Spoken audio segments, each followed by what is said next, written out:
কিতা কোমরে ভাই আমি পাড়ার মধ্যে পুরা অলক্ষে ধরছে অমঙ্গলের চিহ্ন পাড়ার মধ্যে এখন কেমন একটা পরিস্থিতি।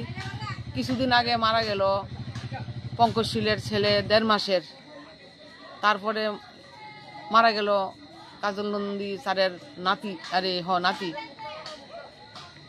ওখানে আজকা শুনলাম হঠাৎ করে এই সুনীল দেবনাথ যে কীর্তন করে তাই বড় ছেলে হঠাৎ করে কালকে অসুস্থ হয়েছে, জীবিত নিছে, অক্ষণে খবর আইলো মারা গেছে।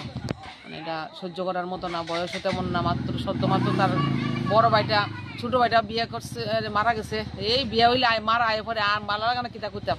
ছোট ভাইটা মারা গেছে 4 মাস হয়েছে, আজকে বড় ভাইটা সেও বিয়ে করছে মাত্র 2 মাস হয়েছে না। এটা চরিলাম মধ্যপাড়া 8 নম্বর ওয়ার্ড।